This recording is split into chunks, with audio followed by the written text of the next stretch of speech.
प्रकाश का अपवर्तन। प्रकाश की किरण जब एक पारदर्शी माध्यम से दूसरे पारदर्शी माध्यम में जाती है तो वह अपने मार्ग से विचलित हो जाती है। इस घटना को प्रकाश का अपवर्तन कहते हैं। ये कोई पृथककारी तल है। इसके ऊपर का जो माध्यम है वो हवा है और नीचे का माध्यम पानी है। तो ये कोई प्रकाश की किरण है। ये आपतित हुई, जिस बिंदु पर आपतित हुई यहां टकराई, आपतन बिंदु हो जाएगा। और ये हमारी कैसी किरण है? आपतित किरण है। पहला वाला माध्यम हमने विरल मान लिया और दूसरा वाला माध्यम सघन मान लिया। विरल में तो ये हवा है और ये पानी है। ठीक है, प्रकाश किरण हवा से पानी में जा रही। तो जब प्रकाश की किरण एक माध्यम से दूसरे माध्यम में जाती है तो वह अपने मार्ग से विचलित हो जाती है।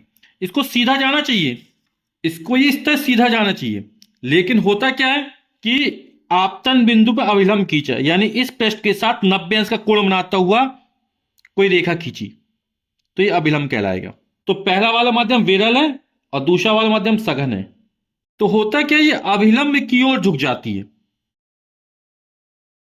तो ये वाली किरण आपतित किरण है और ये जो झुक गई ये अपवर्तित किरण है।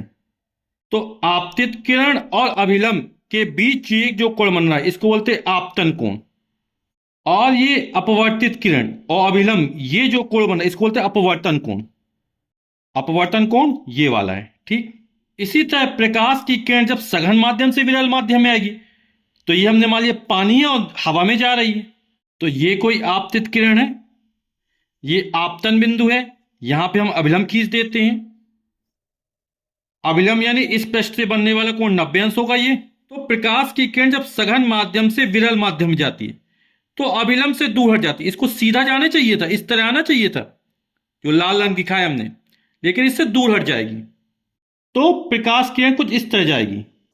ये आपतित किरण हो गई, ये अपवर्तित किरण हो गई, ये अभिलंब हो गया। आपतित किरण अभिलंब के बीच ये जो कोण बनेगा ये आपतन कोण कहलाएगा। अपवर्तित किरण और अभिलंब के बीच ये जो कोण बनेगा ये अपवर्तन कोण कहलाएगा। तो प्रकाश की किरण जब विरल माध्यम से सघन माध्यम में जाती है तो वह अभिलंब की ओर झुकती है।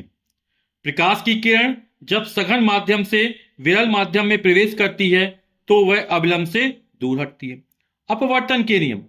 आपतित किरण आपतन बिंदु पर अभिलंब और अपवर्तित किरण एक ही तल में होते हैं। और दूसरा है किसी पारदर्शी माध्यम युग्म के लिए आपतन कोण की ज्या यानी साइन तथा अपवर्तन कोण की ज्या का अनुपात नियत होता है, यानी sine i upon sine r बराबर नियतांक। इसे स्नेल का नियम भी कहते हैं।